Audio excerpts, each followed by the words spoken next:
নমস্কার। আজ আমরা ফিরে যাব ২৬৫ বছরেরও বেশি পিছনে।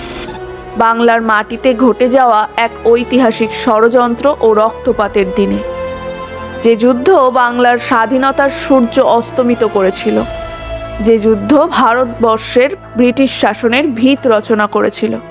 আজকের বিষয় পলাশীর যুদ্ধ। পটভূমি ১৭৫৬। ২৩ বছরের এক তরুণ সিরাজউদ্দৌলা বাংলার সিংহাসনে। চারিদিকে ষড়যন্ত্রের জাল, দিল্লির দুর্বল মুঘল সাম্রাজ্য, লুটেপুটে খাওয়া এমন মারাঠা বাহিনীর আক্রমণ, আর সবচেয়ে বড় হুমকি কলকাতার ফোর্ট উইলিয়ামে থাকা সেই ইস্ট ইন্ডিয়া কোম্পানি, যারা বণিক সেজে এসেছিল সৈনিক হয়ে যাওয়ার জন্য। সিরাজ কলকাতা দখল করলেন। ঘটল অন্ধকূপ হত্যার মতো বিতর্কিত ঘটনা। কিন্তু সেই সুযোগে রবার্ট ক্লাইভ, এক ধূর্ত ও সাহসী কিংবা দুঃসাহসী ইংরেজ অফিসার, সুযোগ খুঁজেছেন পাল্টা আঘাত হানার। আর এখানেই গল্পে প্রবেশ করেন মীর জাফর আলী খান। কে ছিলেন তিনি? বাংলার শেষ স্বাধীন নবাব সিরাজউদ্দৌলার খালু তথা দাদা আলীবর্দী খানের বিশ্বস্ত সেনাপতি ও ভগ্নিপতি। মীর জাফর আলী খানের চরিত্র বোঝা এই ষড়যন্ত্রের মূল চাবিকাঠি। অভিমান ও ক্ষমতার লোভই ছিল তার প্রধান প্রেরণা। তিনি মনে করতেন, সিরাজের মতো যুবকের হাতে সিংহাসন আসায় তার মতো বয়সী ও অভিজ্ঞ ব্যক্তিকে উপেক্ষা করা হয়েছে এবং তার মধ্যেই নবাব হওয়ার সুপ্ত বাসনা পঞ্জীভূত হচ্ছিল। এই মনস্তাত্ত্বিক ফাটলেই কৌশলী ক্লাইভ আঘাত হানেন। ধনী সেতু বণিক অমিচাঁদের মাধ্যমে মীর জাফরের সাথে যোগাযোগ করে এক নোংরা চুক্তির প্রস্তাব দেন। শর্ত ছিল সরল: মীর জাফরকে যুদ্ধক্ষেত্রে নিষ্ক্রিয় থাকতে হবে ও সৈন্য সরিয়ে নিতে হবে। বিনিময়ে ইংরেজরা তাকে বাংলার নবাব বানাবে। এর বদলে মীর জাফরকে ইংরেজদের যুদ্ধ ক্ষতির ক্ষতিপূরণ দিতে হবে। তাদের জন্য বিপুল ব্যবসায়িক একচেটিয়া সুবিধা ও জমি ছাড় দিতে হবে এবং কোম্পানির কর্মচারীদের জন্য ব্যক্তিগত উপঢৌকনেরও ব্যবস্থা করতে হবে। এই চুক্তি লেখা হয়েছিল দুটি কাগজে, একটি সাদা ও একটি লাল।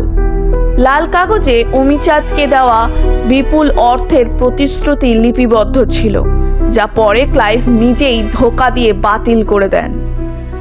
২৩ জুন ১৭৫৭। স্থান পলাশীর প্রান্তর, মুর্শিদাবাদের কাছে, ভাগীরথী নদীর তীরে। রবার্ট ক্লাইভের নেতৃত্বে মাত্র ৩,০০০ সৈন্য, যার মধ্যে ২,২০০ জনই ছিল ভারতীয় সিপাহী। তাদের মুখোমুখি নবাব সিরাজউদ্দৌলার প্রায় ৫০,০০০ সৈন্যের বিশাল বাহিনী। কিন্তু সংখ্যায় বিশাল হলেও সেই বাহিনীর হৃৎপিণ্ড প্রধান সেনাপতি মীর জাফর। অস্ত্র হাতে বসে আছেন নবাবেরই পেছনে ছুরি মেরে দেওয়ার জন্য। যুদ্ধ শুরু। নবাবের ওপর সেনাপতি মীর মদন ও মোহনলাল সাহসিকতার সাথে যুদ্ধ চালিয়ে যান, কিন্তু ক্লাইভের গোলাবর্ষণে মীর মদন মারাত্মক আহত হন। নবাব সিরাজ মীর জাফরকে তীব্র তিরস্কার করে আরও সৈন্য নিয়ে এগিয়ে আসার নির্দেশ দেন, কিন্তু মীর জাফর শুধুই সময় নষ্ট করতে থাকেন। বিকেল ৩টে। হঠাৎ বৃষ্টি নামে। নবাবের কামানের গুঁড়ো ভিজে অকেজো হয়ে পড়ে, কিন্তু ক্লাইভের বাহিনী তাদের বারুদ ও গোলাগুলি ঢেকে রেখেছিল।